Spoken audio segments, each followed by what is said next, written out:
Imagine a world without colors, where everything is just black and white. Or a world without memory, where all the great moments of our lives are lost forever. Boring. Maybe scary, right? Well, over the last few weeks, we've featured men and women who with great care and dexterity have helped us to capture the moments of our lives in the most exciting and colorful ways. Well, today we're in Abuja, the nation's capital, to meet one of Nigeria's most sought-after photographers. Guess who? I am Kayode Alayande. Welcome to the Camera Lounge.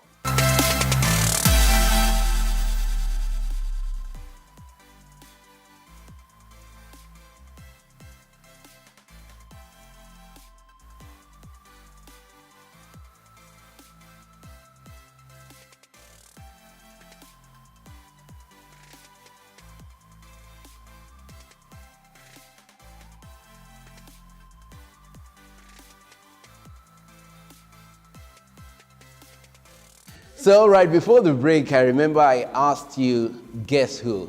But now I know you know who that is. At least you've seen his face as we walk through and paced through his magnificent studio, I must say. Welcome again, Emeka Amafo. Odogu, you forgot to. Is that Odogu? You forgot to add Odogu at the end. You have to add Odogu Amafo. All right. Yeah. Welcome to the Camera Lounge. Thank you. Thank you for having me. All right. I want you to introduce yourself. I would try to answer that because every day you're asking yourself who you are. All right. So my real name is Emeka Gabriel Amafo. I am the last of 6 kids, right? And Bedge is a nickname that came up in my secondary school days. What were you doing? We were actually picking out wrestling characters, names for our wrestling characters, just childhood playful stuff. And my friend pretty much just came up with random names, combined it, and it formed Bedge, and it stuck. And thereon, people started calling me Bedge. Went into university. I would introduce myself first as Bedge before Emeka. I am 27 and a wedding photographer.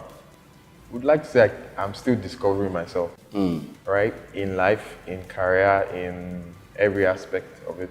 I see that leadership, based on your work and how much you've grown, your work has bestowed on you some level of leadership in the industry. Yep.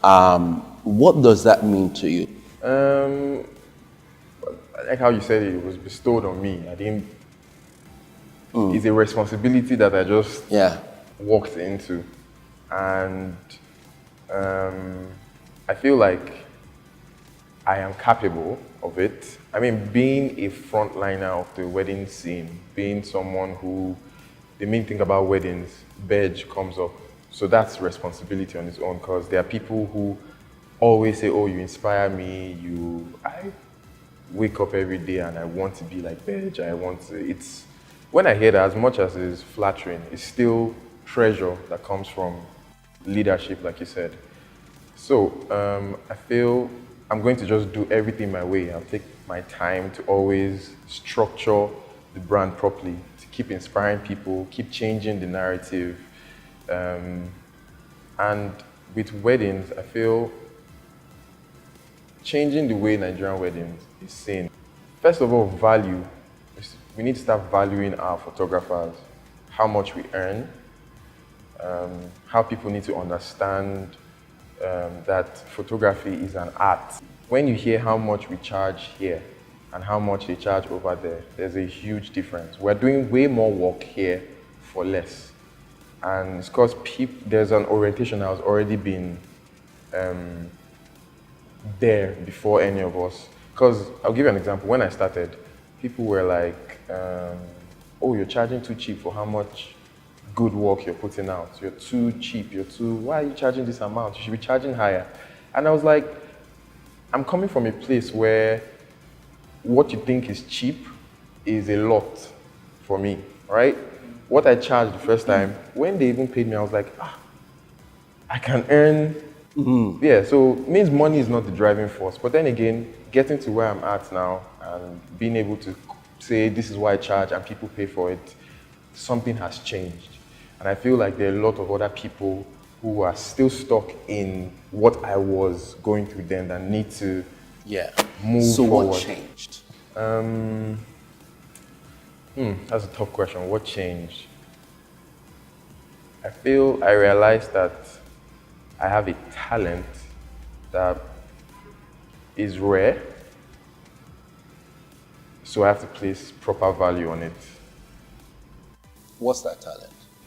Creating images differently, coming up with concepts, coming up with ideas, right? I feel like being able to see an image before it's even created. Okay, so let's begin from the beginning. Yeah. How did you get into photography? I studied economics. I never thought I would be a photographer, right? I've always been interested in cameras, in pictures. I mean, back then I'm the guy who you would give your phone to say, take a picture of all of us because, oh, give it to Bedge. Nice Abisna pass, even with a phone. So there's always been that element of photography, right? But I never obviously thought I was going to be a photographer because still photography wasn't a profession anyone was going to say if you ask them what do you want to be in future. It's doctor, lawyers, and all. Studied economics in the University of Abuja, and the minute I finished, I just wanted to feel my passion, right? So I just asked my mom to send me money to get a camera, right? To get a professional camera. And she did, and that's how photography started, pretty much. That's how I started taking pictures of people, started earning money through photography, right? So it now went from passion into making it a career, into a business. What kind of family do you come from? And I want you to talk from the perspective of economy. I would say a family of 6. I have 5 siblings. I'm last 6. It's weird because I've never spoken about this on camera, but I have a different kind of, I think I'll say I have a different kind of family because most of my siblings are stepbrothers, stepsisters, because my mom is different. It's a different story where you say, oh, the man had 2 wives and kids, but my mom had husbands, right? She was with 2 husbands before my dad. So it's not the regular story you hear, right? And it's one of the reasons I respect my mom, because on top of that story, she single-handedly took care of all the kids, right? Because my dad passed away at an early age, and my mom pretty much was the dad, the mom, right? She took care of us, and she did an amazing job. Yeah. She was an accountant for the most part of her career, and pretty much the best woman I've ever known is my mom. How strong she is, and I feel like even in my career to date, how I respect women, how I see women, how I treat women can be traced from how my mom brought me up. Middle class, right? Upper middle class, would you say? Yeah, when you have 6 children, I don't know if you're upper middle class. But yeah, we didn't lack anything. So I would never come out to say, oh, I didn't have Gary, I was soaking Gary at some point. So that wasn't your story? No, that's not my story. So that brings me to my next question. Yeah.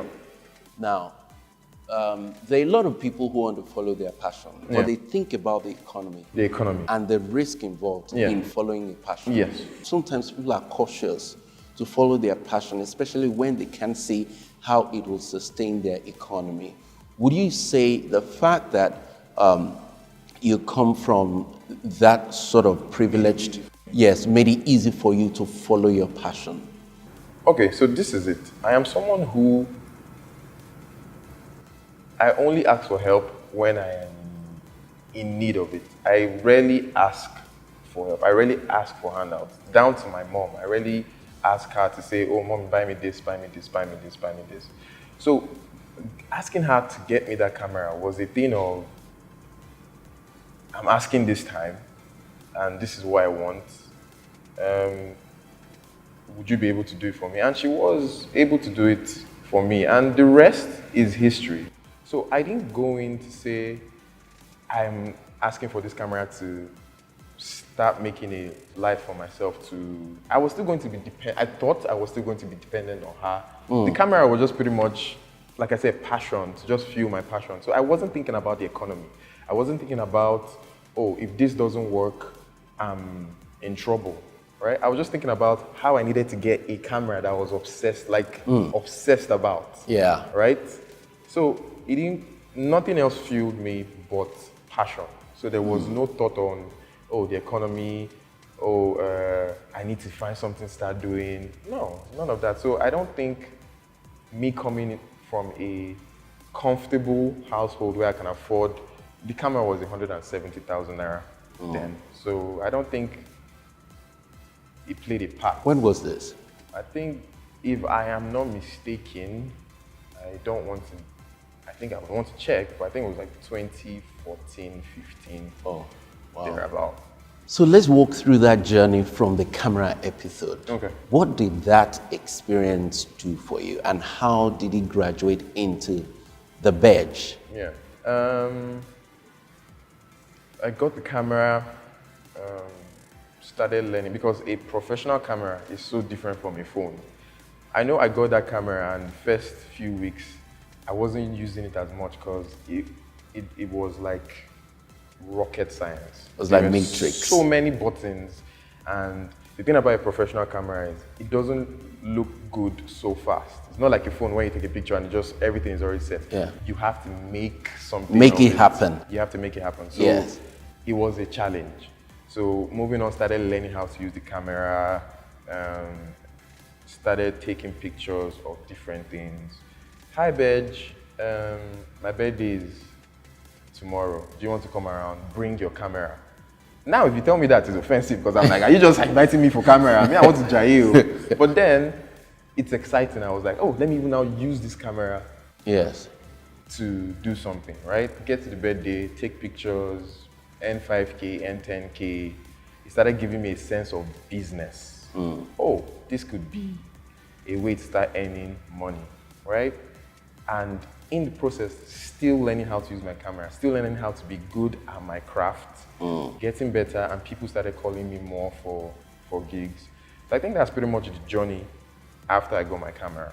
Learned how to use it properly, and Jesus took the wheel. Tell me about those instances where you knew, oh wow, this is a turning point. This is a turning point. Okay, so the best instance I would use is, it was not my first wedding. Sometimes I say it was my first wedding, but it wasn't. I shot a wedding before that. But this one was the one that showed me the light, right? Had my camera in school, and my friend who was already advanced in photography, he was already a photographer before I even thought about becoming a photographer. So this is someone who I'm always with, because I like, you have a camera, how does this work? My friend, right? And he got a job to videograph a wedding at the Aso Villa. Aso Villa. And he was like, yo, come along and just bring your camera in case I need backup, in case I need help. Who would say no to that, right? This at the villa. At the villa. I'm like, let's go. We move. So followed him up there. He pretty much didn't need my help, right? He pretty much didn't need me because he had everything covered. So I was just there, being mesmerized by the scene, by the wedding, by how everything was just beautiful and well organized, and the couple looked so amazing, right? Not being the official photographer, I had to ask the official photographer. I was like, can I take a couple of pictures when you're done, obviously? Hold on a second. So you were not the official photographer? No. But the official photographer invited you, so you were there legally? The official videographer Videographer invited. Yeah. Now this is where I'm going. Yeah. He knew you had your camera with Yeah. you. He knew you were there to film. Yeah. Why did you think you needed to ask him if you could take pictures? Because, You understand why I'm asking this yes, question? Yes, because courtesy. yes, courtesy. Talk to that. Because when you're not the official photographer, you don't have rights, pretty much, and you have to respect the official photographer. You wouldn't want to be, because even till date, it happens to me when a client, I am the official photographer, but maybe the mother of the bride or someone hires a different photographer, and I'm taking the pictures, I'm putting a couple in poses that I would want. I am pretty much giving out my creative ideas, and you just see someone I decide sneaking and just getting images, and you'll be surprised. You go to sleep and wake up, they've posted pictures, not just theirs, they're posting your concept, right? So I feel like it's kind of wrong. I feel like it's just courtesy to ask. And because you're not someone who edits really fast, or you're not like craved about bringing pictures out so fast, it's already out there. And it makes you feel a type of way, all right? So it's always good to ask for permission. Or wait till they are done and take your own pictures, make your own concept, create your own pictures, right? So I had to ask this guy. I was like, hey man, can I take a couple of pictures when you're done? And amazing guy, cool guy. He's like, sure, go ahead. And I did. I just not wasting any time because I'm not the official, right? So I was like, please stay here. And I took the images. But then moving on as the wedding went on, right? Not being the official photographer, I kept on shooting the wedding on the side. So this was me just, my friend who invited me not needing my help or anything. I was just pretty much floating. I was like, what, let me still take images. And the couple having their first dance, having a moment, they were as intimate as possible, holding hands, enjoying their moment. Me not having the responsibility of doing proper lighting, making sure I'm taking the best images. I was now shooting like a photojournalistic style, a documentary style, where you're just capturing like a ninja. You're just on the side taking the pictures. And went back home, those images, not the ones I took at first, the ones where I took while they were having their moment. Yeah, the unawares. The unawares. Those are the ones I put out, and I woke up to like reshares, likes. I kind of felt bad because I was like, I'm not the official photographer, and my pictures went viral. But then it opened my eye to how I shoot, how the ones that people resonated with the most, the unawares, right? So that is where my style even started from. So now I shoot, that's how I shoot. I shoot a photojournalistic style, unawares, even when I am the official photographer. So you discovered your style from a position where you were not under pressure. Now, how would you advise or show other creatives how to find their own style? Find their style to do. There are things that can't be taught. There are things that there's no solution for it. You just have to figure it out yourself. So I think style, finding your style is one thing. You will stumble on it when the time comes. You will find your style. So I was just lucky enough to find mine with the scenario, with the situation I had, not being the official and not being pressured to do something. This is where you have to shoot more, research more, because maybe to find your style, see how Bedge shoots, see his style. There are other photographers, see how they shoot, see what their style is. And maybe try out the different one and see one that suits you or is easier for you, and you find yours. How does wedding photography differ from other kinds of photography? Great question. Wedding photography differs from other kind of photography because first and foremost is wedding photography is a combination of other types of photography, right? So, because when I started out photography, I didn't start out as a wedding photographer. I was doing portraits, I was doing fashion, I was doing anything that I could lay my hands on, right? But then with weddings, you realize that in the course of shooting a wedding, you're discovering different types of photography. So, say, photographing the cake or photographing the shoes of the bride or the accessories, that is product photography. So if you're good at product photography, you take amazing pictures of the bride's shoes, right? Architectural photography, depending on the scene where the wedding is being taking place, there are architectures that you could use. There are photographers that focus on the architecture and you see the couple in one small place by there, but the main picture is the architecture. So that's one. There's fashion, which is the bride's dress, where I feel like I thrive because there's a rush where I see a bride in an amazing, beautiful dress because I'm someone who has a fashion sense, right? I'm someone who has a fashion sense. I'm interested in things like that. There's a bride I shot in Dubai that was wearing a designer that his name is always hard for me to pronounce. Maybe we'll just show the picture. And she was wearing this dress and I was intrigued. The rush couldn't be explained. I wanted to photograph her everywhere because of her outfit. So you see how that could trigger your mind. Yeah. Right? So that's why weddings is different from because it's a combination of different kinds of photography. So in 5 years, you're here. How did it happen? 5 years. I sound like a pastor if I keep saying Jesus took the wheel, but yes. But no. I would always want to still give credit to myself, right? Consistency. That word has been used a lot, but there's a reason because it's true. If you're consistent, the sky will just be the starting point. Stay consistent. I don't know if I would say stay hungry because I'm not doing it because we're hungry. So there's no stay hungry. Maybe to fuel your creativity, stay hungry for that. Stay hungry to create. Stay hungry to do something new. Stay hungry to make your previous wedding not the same as the current one. Stay hungry to, just create amazing images. But consistency is the word I'm going to use to answer your question. Being consistent in everything, being consistent in how you handle events, being consistent in your editing skills, right? Have a style.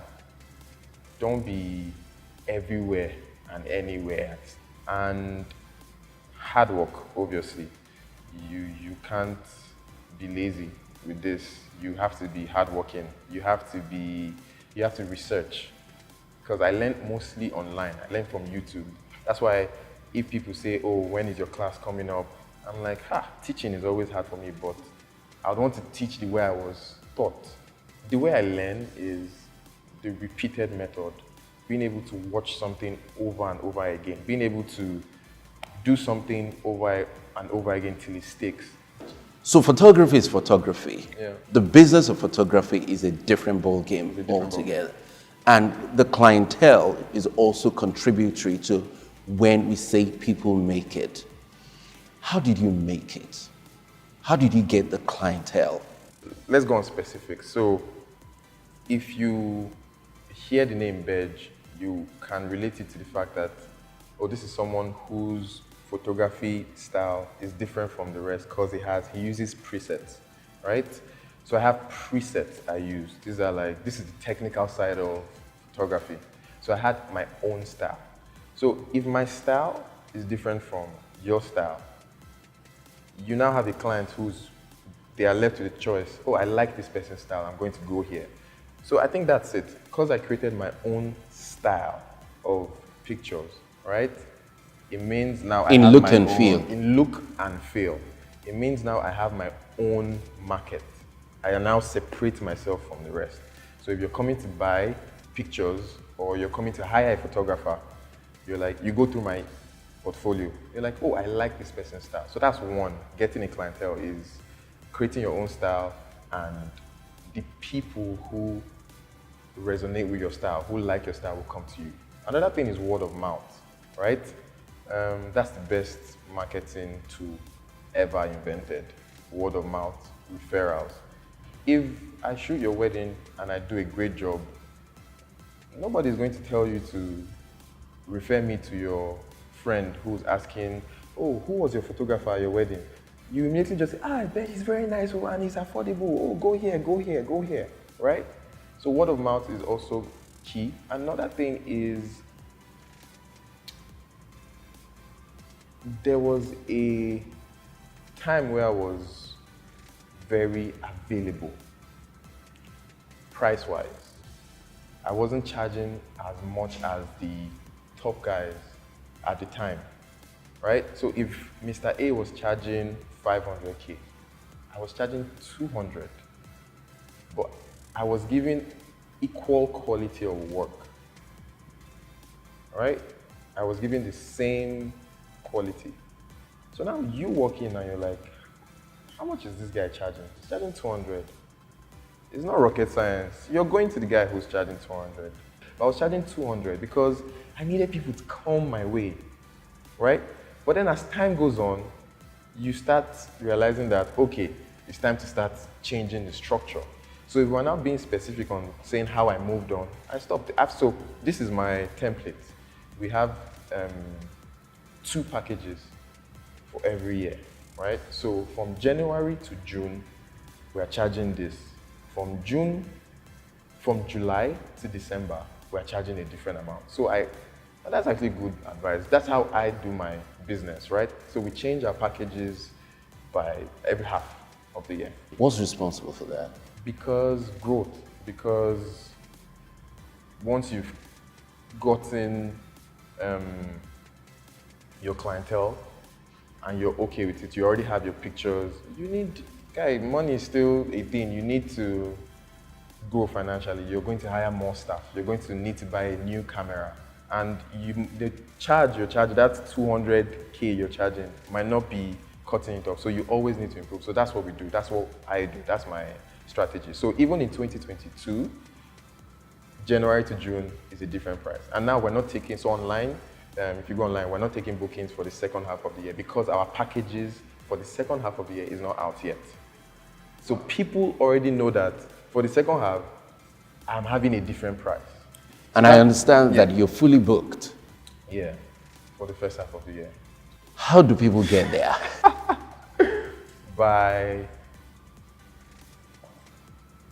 don't know, man. Booked for the first half of the year, by February. Yeah. Because people like my work. People like my art. People like what I do. And I know this, that it's not just about the work, it's about the person. People like my story. People like BEDGE. People want to feel, it's like, who is this guy? What are you doing? And then the work backs up. Oh, this is I haven't seen something like this before, because I create images that have never been done before. That's one thing I know I can say with my chest, right? So, and online, I'm very good with social media, right? I'm active on Twitter, I'm active on Instagram, I'm active everywhere. And this is an advice I would give photographers. Make sure you're active everywhere, not just Instagram. Make sure you have a Twitter account that you're saying something, because that's me. If you admire me so much, do the research, see everything, follow me everywhere. The way I speak on Twitter is different from the way I speak on Instagram. Right? Because you understand the audience. Yes. So you understand the audience. You're giving a different version of yourself. I have a personal page on Instagram where it's just fashion. Because you sat down and you're like, oh, nice jacket. And I told you straight up, I was like, this is my collection, which is not out yet. So you see how that alone is different from photography entirely. So when you want to hire me and you now see all these elements, it intrigues you. You're now interested in the photographer, and not even just the work, the photographer in general. So I think that's pretty much it. I want to ask you a petty question. Yeah. Because I know someone out there wants it answered. The economy of Abuja. Yes. And how it it exposes you to people with fat wallet. Do you think you would have succeeded with the same level of expertise that you have outside Abuja? Would you leave Abuja? Would I leave Abuja? I've left Abuja already. I love my Abuja people. I hope they don't come for me after this. I've left Abuja because 80% of our annual gigs is in Lagos. 80%. So why are you saying here? Because this is the best place to live, in my opinion, right? I started from ABJ, moved here, and this is where I made my name. I will give it to ABJ. This is where I made my name. This is where Bedge started from. This is where I made enough money to buy my equipment, buy everything. This is where my photography career started. But the minute I tasted Lagos, right? That thing where they say Lagos mentality is different, it's true, I've experienced it. But when it comes to living, like where to live, where to stay, it has to be a peaceful place, in my opinion. And this is a peaceful place. This is where, once I'm here, and the fact that all my jobs are in Lagos, everything I do in Lagos, it feels like I'm leaving work and going back home, right? And ABJ to Lagos is just one flight. It's pretty much the easiest route in the country. Nigeria, yeah. In Nigeria, it's easily, you can, if I want to be in Lagos in 2 hours, I can be in Lagos in 2 hours. All right, welcome back. We're still talking to Bedge right here in the city of Abuja, Nigeria's capital. Yep. Yeah, Bedge. The excellence of your creativity is not in doubt, but there is a kind of person that produces creative work at a certain level. There is a regimen, there is a lifestyle. Now, talk to me about what feeds your work in terms of lifestyle. How do you live to ensure that you are able to create quality work at this level? I think the most important thing is space. Space, I would say, is something you can identify in my lifestyle, in everything I do, from here, right now. This space is spacious. My house, the only thing I have in my house is like a chair and my table. I don't even have a TV. You understand? So space is the best tool for a creative mind. For a creative mind to thrive, it needs space. Let's go deeper in that. Now, I know right now you're talking about physical space. Yes, physical space. Does it also have anything to do with mental space? Yeah, it does. It's still. So I'd like you to link them. Yeah, still, I mean, physical space helps your mental space. Because if your physical space is choked and clustered, you won't have time to think. You won't have time, because there's something I do when I need to think, and this is why I made WPS like this, spacious, and it has fun stuff around. When I am editing and I realize that I've been here for an hour painting, I just come down and start playing hoop or playing dart, or I'm just walking around. I'm literally just walking in circles. Sometimes they see me and they're like, what's this one thinking? But it's just my mind taking a break. And that's only possible because I have physical space. Do you understand? So space mentally is reading your mind away from stress, from troubles. So I wake up at 7 and I'm a huge sucker for music. Music is pretty much my life, my lifestyle. If I wasn't doing photography, I don't. Yeah, well, I listen to a lot of music. I get more inspired by music, movies, than photography. So those things inspire me and make me find my style in other places. But yeah, I listen to music, a ton of it. I just sit and not do anything. Like, I just listen to music, listen to my favorite artists, discover new music. I'm very happy when I discover music. If you send me a song, a new song, is like giving me a gift. Oh, wow. Yeah, that's how it is for me with music. So wake up in the morning, listen to a lot of music, then I always pen things down. I always have my pen and my jotter. In my house, I have my pen, jotter. In the office, I'm always surrounded. In my car, pen and jotter, because a creative mind is crazy, because the minute you think about something, it's gone. You've forgotten it, right? So I would make sure I write it down. If I'm probably washing a plate and I just think about, oh, as my hand is wet, I'm not waiting to even dry it off, writing it down, because I want to put things down on paper. So that morning gives me time to structure my day properly. I write everything I'm doing today, edit this, go and buy this, go to the gym, this and this, everything is on paper, and I carry that paper is in my pocket. Every time I open it, I scratch it, oh, I've done this. So it gives me a sense of fulfillment. Yeah, fulfillment and accountability. All right, so let's talk about this beautiful space. I mean, WPS. this is audacious. Yeah. Coming from, you told me that you used to work from home. Yeah, work from home. And then boom, you're in this space. In the space. How did you come about this space? I worked from home, and I didn't have a problem with where I was working at, because I shoot weddings only, and I don't do a lot of studio shots. I don't do fashion, because the only time you do something in the studio is probably when the client wants a pre-wedding picture or something, right? And most often they don't even want to use a studio. So even you can argue that I don't need this space. But like I said, for a creative mind, what you need is space. So I wanted to move out of my comfort zone. So I found this place last year, 2 years ago, right? So I got the place and I wanted it to feel like home. I didn't want to structure it to be like an office. So if you see how WPS is designed, we kept the space spacious. Even when we use dividers, we use grid so that you can see through. Yeah. So that it doesn't box your mind away from a certain room. The only place that is boxed off is my office. So since you came here, have you done anything that made you feel, thank God I got this place? Yes, every day. Give me an example. Every day, because when I think we did a shoot here, and I realized that depth is key. The fact that I can go back and use my 85, going technical, I couldn't shoot with an 85 at my house because of depth. I could only probably shoot with like a 50 or something, or I'll be going and be focal distance. Yeah, focal distance issues.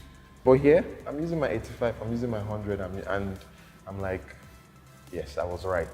A creative, to create stuff, you need space. And the fact that we can shoot anywhere. So there's a part of WPS where it looks like you're at home. This part here, right? If I'm shooting a pre-wedding and you don't want it to look like it's done in a studio, we have a lounge-looking place where it feels like you did it in your parlor. So it gives you that home, intimate feel. So I can achieve that here. Also being able to achieve a studio feel here in one space. I was like, God, this is what every creative needs. I can't imagine how many weddings you had to photograph. Yeah. Have you had any really embarrassing moment? Like, I haven't had a lot, but I've had one that stuck.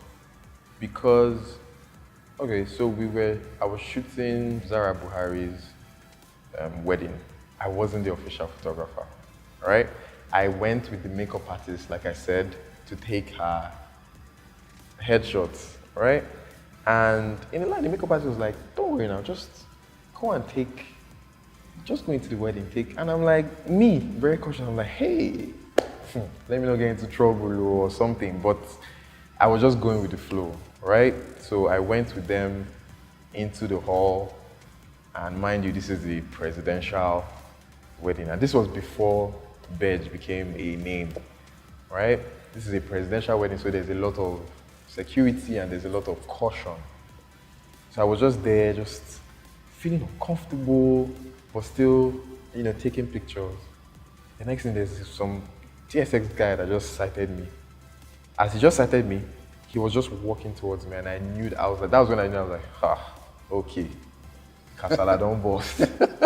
And this guy just walks up to me and he's like, who are you? And I'm like, photographer.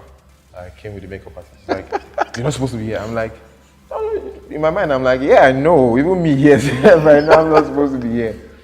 And this guy held my trouser, like the belt.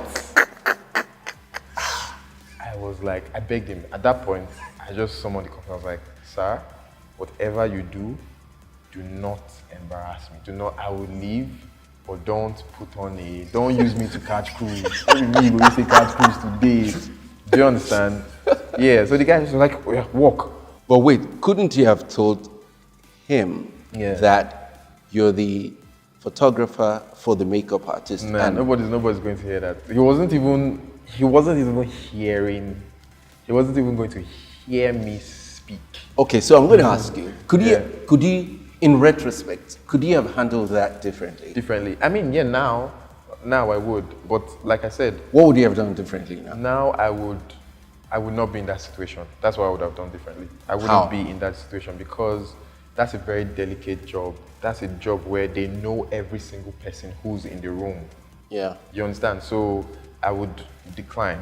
Or I would ask the makeup artist to speak. To make it official. To make it official, which I would do now. But then I didn't. So this guy took me outside and he called another photographer. And he's like, come. And delete his files. I was like, me in shock, scared, and I'm just like, let me just even get out of this situation. He just called the guy and was like, oh yeah, format his camera. And the guy just formatted my camera. And mind you, I didn't have as much knowledge as I have now. I didn't even have the knowledge that if they format a card, you can recover files. Because a day to that wedding, I shot a pre-wedding for a client that came all the way from Kaduna. To come and shoot a pre-wedding with me. And mind you, I'm an upcoming photographer. So imagine me calling, and they formatted everything plus that one and everything. Imagine me calling saying, sorry, I lost your files. They were so disappointed and all. But yeah, that was why I said I would never forget. You shouldn't have two of that in your career. What? No, that was an embarrassing moment. That was an embarrassing moment. That was one. Because it was like, oh yeah, walk. And you could see, even if they didn't hold my trouser, you could see me walking and people following me there. And I'm like, Chuku, can I just enter the ground, please? And you know, COVID, there was no COVID then, so there was no face masks to even hide the... Oh my. If there was face mask, at least I know that nobody see my face. As I said, thank God my name was not hot then. But they'll say, it's not Bedge, they're carrying like this. Welcome back. It's that time of the show where we find out what is in the photographer's bag. And that is Bedge in this case. But before then, let's look at some of the amazing pictures he has taken with some of the greatest gears that he has and with his creativity. Yep. All right, so Bedge, take us through some of these images. Okay, I think this one, I call this one Sweet Energy. By the way, there are some pictures on my page that have a name to it. I like naming my images. Sweet Energy is a song by my favorite artist, Wizkid. Right? Yeah. I don't know why I call it Sweet Energy. But I would have called it the kissing game. The kissing game, no, it stays Sweet Energy. I was probably listening to it or obsessed with that song at the time I created this image.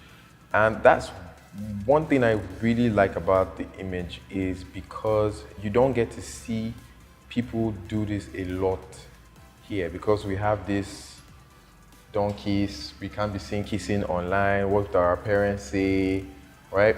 But we forget that most people, it's not a crime, most people are already intimate or with themselves before anything. So this was their pre-wedding shoot. This wasn't a post-wedding, this was anything. But obviously we brought out the pictures after their wedding. Yeah, but it's because that's why I say about changing the style, changing the Nigerian narrative. People need to start being comfortable with themselves. The way I lit this up, I had an umbrella over their head, right? And I just had a tight shot because to get something portrait very intimate, it has to be tight, it has to be close. You have to get Feels like in there. you're kissing with them. Oh, wow. Yeah, so this one is my bride, Presido Adama, that's her name. And the thing about this image is the fact that everyone behind her, these are her sisters behind her. So this picture would resonate with a lot of people. By the way, this made it to Brides. It made it to Brides, the top magazine. Yeah. Oh, wow. This made it there. And you could see that the bride is in focus, but there's just this mysterious Yeah, who are these guys? Who are these guys? Because these are her sisters. So even if I'm going to create your portrait, I might create a portrait for having other people in your portrait, your sisters there. So this is a picture of her and her sisters. This is a picture that resonates to the three of them. This is a family portrait. Yes. Right? But the focus is on the focus the bride. for that So how I lit this occasion should be talked about, because I just used a spotlight that focused on the bride and made everyone else dark. So this image is not photoshopped. This is how it was lit. So Lovely. This was one of my favorite weddings. I shot this in Marrakesh. This was in Marrakesh. And the thing about this image is the fact that a lot of people like this image. Like, this image is loved by a lot of people. This also made it to Brides as well. Wow. I think it's just because of the sheer simplicity of it, right? Yeah. It's just because the bride is just standing there. No one is really smiling as much. Everyone is just looking at the image. So it gives you that, it feels like you're standing and just looking at them. There's nothing extra they're doing. There's nothing going on. The and choice it's sort of color, mystique, in a way. We've seen the creativity. Yeah. Now let's look at the gears that you use to create this image. The image, all right. What's in your bag? What's in my camera bag?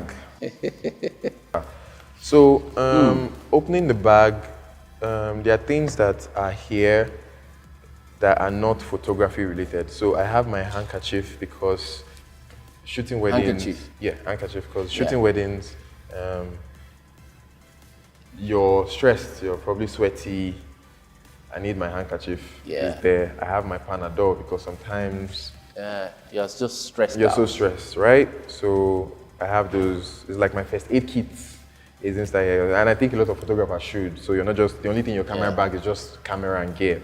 There are other things. So I have my Panadol. I have a handkerchief, because another thing with handkerchief is I've had a lot of instances where the groom doesn't have a handkerchief.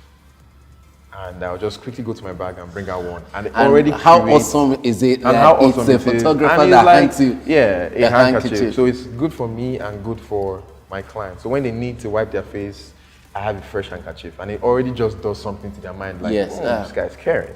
Right, so those are the things that are there. It has a lot of wires. So let's go into the gear. I'll start with the cameras.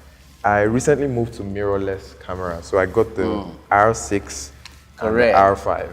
Right? Wow. And if you notice, my cameras are always red because we have a slogan, we have a thing, eyes on the red camera. We're known for our red cameras. This one's uniform hasn't just come yet.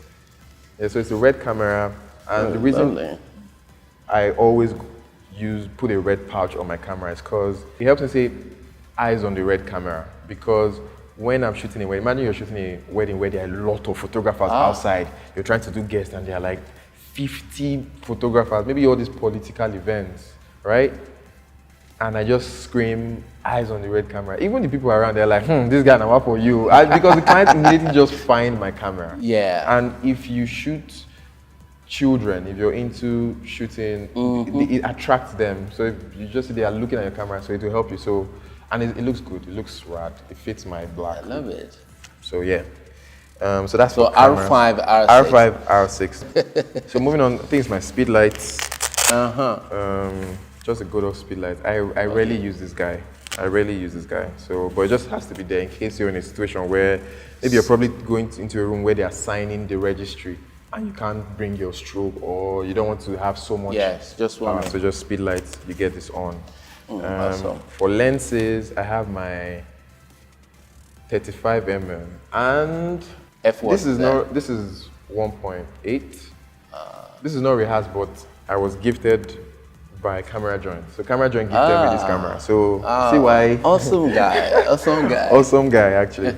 Then moving on, because I'm using mirrorless cameras now, I have to now switch to the traditional lenses. Yes. So this is the RF 50mm 1.2. I like the 1.2 gang because, and I'm saying gang like I told you, I'm not a technical. So this F or aperture, I wouldn't speak like that. So I like the 1.2 gang because I shoot mostly with continuous natural light. So I want to have as much light coming. Yeah. So 1.2, I always go for the 1.2 so lenses. they are even faster than the traditional fast lenses that we've had. Other lenses, I have my RF 24 to 105. I never use this guy. Why? I hardly use him because this is a f 4.8. Oh. This is a kit lens. So this came with the, it's a kit lens for the R5. Yes, so I bought this, but then when you need to take, so the only time this guy comes up is when I need to take maybe a group shot and I need a wider focal point. This is where this guy thrives. But half the time it's just sleeping in my bag and not being useful. Oh, wow. Then for the big boy, I have the 85 1.2 Canon RF lens. So the story about this lens gave me a serious heart attack. I bought this lens and the price of this lens will shock you when you check. I bought this lens and when it came, after the first time I was using it for a gig, it broke. Like the back, something just dropped on this lens here and it just shattered. And I was like, what? After spending so much money, I haven't even used my money's worth of the lens. So I sent it back to Canon. I sent it back to a company that was meant to fix it. They brought it back, it wasn't still working. I was just so depressed. I now sent it back again to Canon officially and they fixed it and they brought it back. So this lens gave me... How much that cost you? Of course, pretty much equivalent to buying another one. But this is an amazing, amazing lens. This lens is a game changer. I live in this lens. So half the time, this is always what's in my camera, attached to my camera. So my team might be shooting with different stuff, but I'm just capturing the moments with this guy. So this is an amazing. So there's been so much talk about the light that BEDGE uses. So what's it about the lights? So continuous light. I shoot with a continuous light. So this is the Stellar Pro. This is the bad boy. I've had this now for, over a year. It's very rugged, as powerful as it comes. I think this thing has dropped a ton of times, but because of how rugged it is, can I feel it? Yeah, because of how rugged it is so durable, and the fact that the battery is inbuilt. Anything that has a battery provides inbuilt, continuous light. Yeah, continuous light. Oh wow. Yeah, the Stellar Pro. So rugged light, and the fact that it's handy as opposed to a bigger strobe that will take your bag. So running gun style, if I have to quickly pack a bag to go somewhere, I'll just carry my camera, carry one lens, and carry this light, right? So it doesn't have a lot of battery that you have to be connecting. Once it's charged, you pretty much turn it on. So it can last you an entire wedding? An entire wedding, if used right. Because it's continuous light, it can't stay on for too long. The battery is going to drain, but if used right, maybe only when you want to use it, you just turn it on. It comes with a remote in case you need to use it.